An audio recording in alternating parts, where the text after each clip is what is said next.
My girlfriend said you either accept it or don't when I asked her to cut back on spending my money.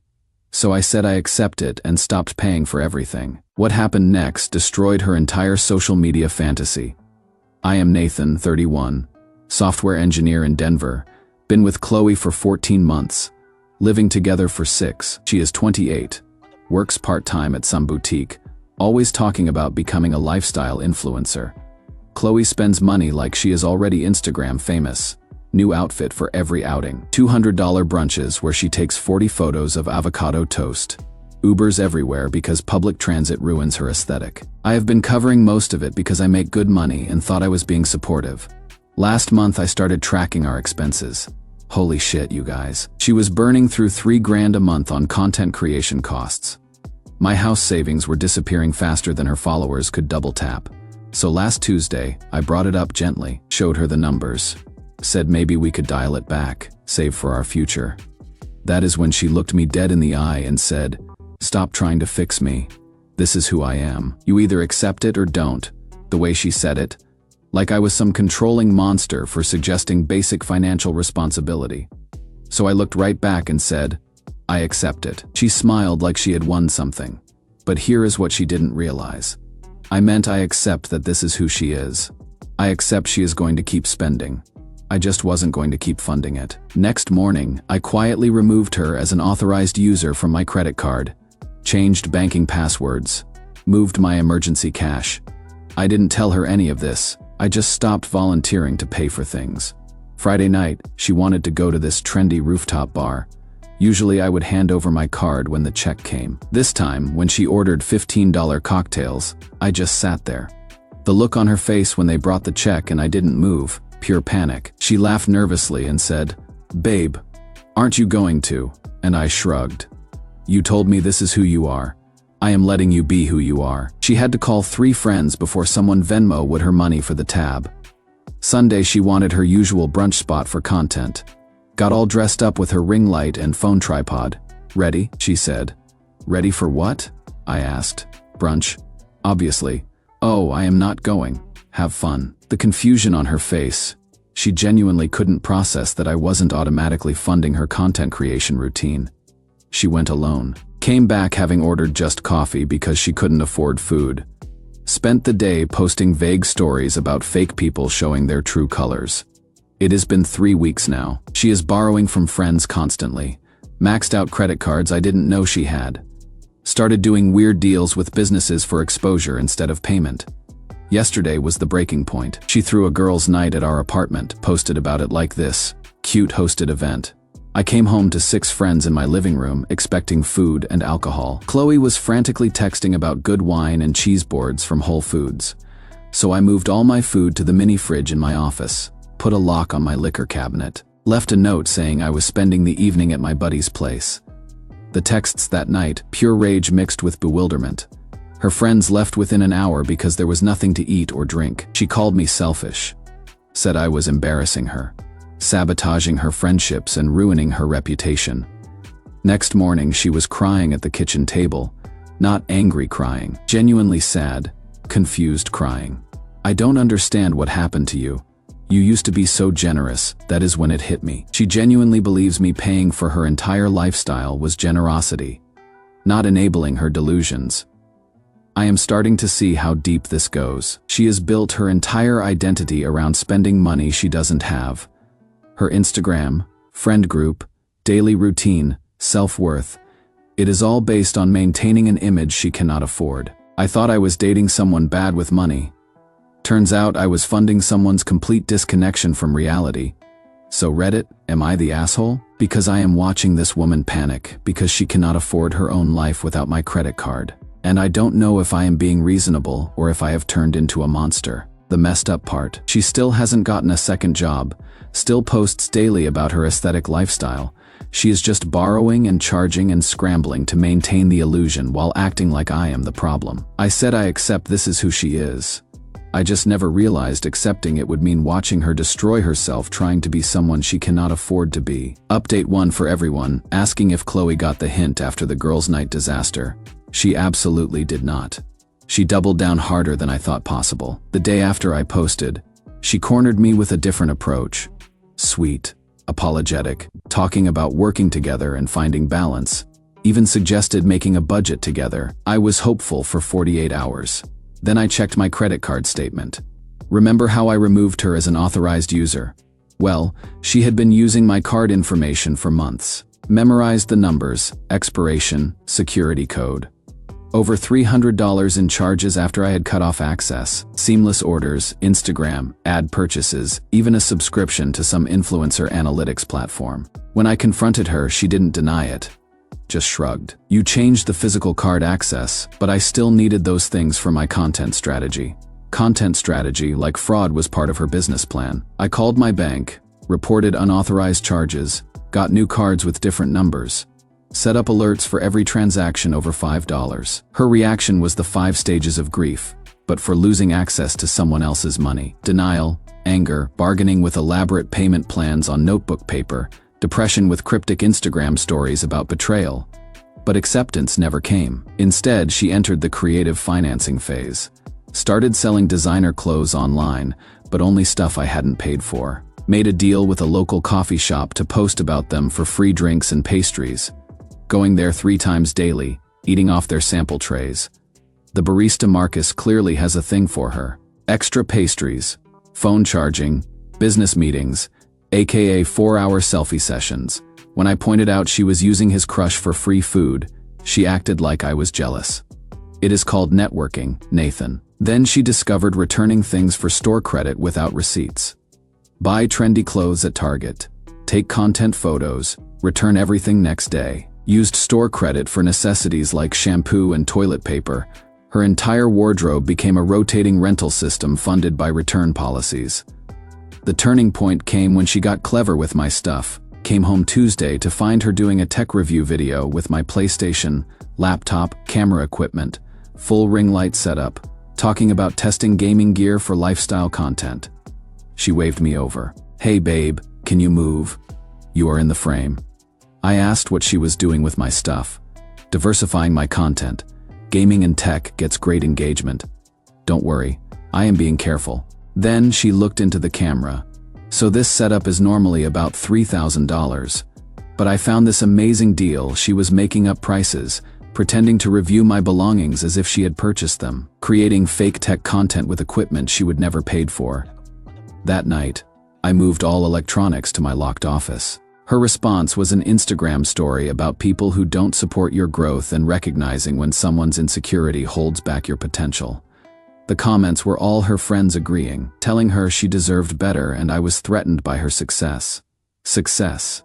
She has $43 in checking, maxed credit cards, hasn't paid rent in 6 weeks, but somehow she is successful and I am the problem. Last weekend, she tried throwing another party, posted about it, invited 20 people, promoted it like an exclusive event. I wasn't there. Spent the night at my brother's. 4 people showed up. Qley called it an intimate gathering, but everyone could tell she was mortified. She is not living beyond her means anymore. She is living beyond reality. I am realizing that saying I accept this as who you are wasn't the end. It was the beginning of seeing who she really is when nobody's paying for the performance. Update 2: Qley has officially lost her mind. And I mean that literally. After my last update, I thought maybe she would hit rock bottom and start making changes. Apparently rock bottom was just the foundation for her next level of insanity. 2 days after my last post, she came home grinning like she had solved world hunger. Saturday me down like she was delivering life-changing news. Nathan, I figured it out. I don't need your money anymore. Relief washed over me. Maybe she had gotten a second job, or decided to move back with parents. I made a deal with Tanner. Tanner, the guy who owns that sports bar where college kids drink cheap beer and watch games. She had pitched him a social media partnership. Daily posts about his bar, bring friends for content creation sessions, tag locations, in exchange, free drinks and food whenever she wants. She was so proud, kept calling it influencer marketing and strategic partnerships, said it proved she didn't need anyone else's money. I asked how many followers she had. That is not the point. It is about engagement and authentic brand alignment. 234 followers, worth unlimited free alcohol to a bar owner. Apparently for a week, things seemed stable. She would go to Tanner's every evening, post stories with location tags, come home reasonably sober. Then she started coming home later, drunker, talking about Tanner constantly. How smart he was. How he understood the influencer economy. How refreshing it was to be around someone who supported her vision. Last Friday, she didn't come home at all. Saturday morning, she stumbled in around 11, same clothes, makeup smeared, reeking of cigarettes and cheap cologne. I was at the kitchen table with coffee, watching her try to sneak to the bedroom. "How was your night?" She froze. Turned around, still partially drunk. "Fine, just late networking." "You wouldn't understand." "Networking? Yes. Building relationships, expanding my brand presence." Then she started crying. Scared crying. He is not what I thought," she whispered. I asked what that meant. The deal wasn't just about posting, he expects other things. Says if I want to be serious about this partnership, I need to show I am committed. There it was, the natural consequence of treating your life like a transaction where everything has a price except your dignity. She had traded access to my money for free drinks, and discovered that free drinks from random bar owners come with different expectations. I looked at her standing there, mascara running, clutching her phone, and felt absolutely nothing. "You told me this is who you are. I am just letting you live it." She stared like I had slapped her. "That is it? That is all you are going to say? But a strategic business decision. You are building. This is what success looks like in the influencer economy." I used her exact words, and watching her face realized that was probably the cruelest thing I have ever done. She locked herself in the bedroom all weekend, posted vague stories about learning to value yourself, but nothing about her amazing bar partnership. Monday, I researched getting her removed as a tenant because this was never about money. Money was the symptom. Qley doesn't want to be an influencer. She wants to be famous. She doesn't want independence. She wants someone else to pay for dress up and photos. She doesn't want a partner, she wants a sponsor. When I stopped being her sponsor, she found another one, except this time, the payment plan was more personal. Tuesday night, she tried talking about working things out and finding our way back, said she had learned about herself and was ready for real changes. I told her I was proud of her growth and thought she should continue it somewhere else. "I am giving you 30 days notice. You need to find somewhere else to live." The look on her face, like she couldn't process consequences for her choices, like she thought she could cycle through different people to fund her lifestyle indefinitely. "You cannot kick me out. I live here. You live here because I pay rent. You haven't contributed to household expenses in 2 months. That is because you cut me off. I cut you off from my money. You are welcome to spend your own however you want." Strategic crying. Performance sadness. "Please don't do this. I will change. I will get another job. I will pay everything back." 6 months ago, that might have worked, but I have spent 2 months watching her choose delusion over reality at every opportunity. Watching her manipulate friends, strangers, bar owners to avoid basic math. I don't want to fix her anymore. I just want her to be someone else's problem. Deadline is next Friday. She is alternating between trying to seduce me back and threatening to expose what kind of person I really am on social media. Last night, she posted Instagram stories about financial abuse and controlling partners. Her friends are commenting with support, telling her she deserves better. They are right, she does deserve better. She deserves someone who shares her values. Someone who thinks $3,000 monthly on lifestyle content is reasonable. Someone who believes borrowing indefinitely is sustainable. She deserves someone who wants to sponsor her fantasy instead of expecting reality. That person isn't me. 5 more days, Reddit. Then this nightmare experiment in enabling complete disconnection from reality is over. I am excited to see what content she creates about moving back with parents at 28. Update 3, it is over.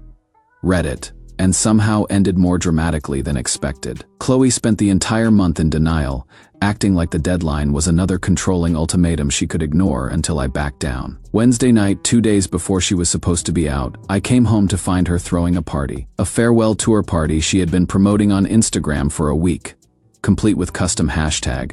She had invited 30 people to celebrate her next chapter.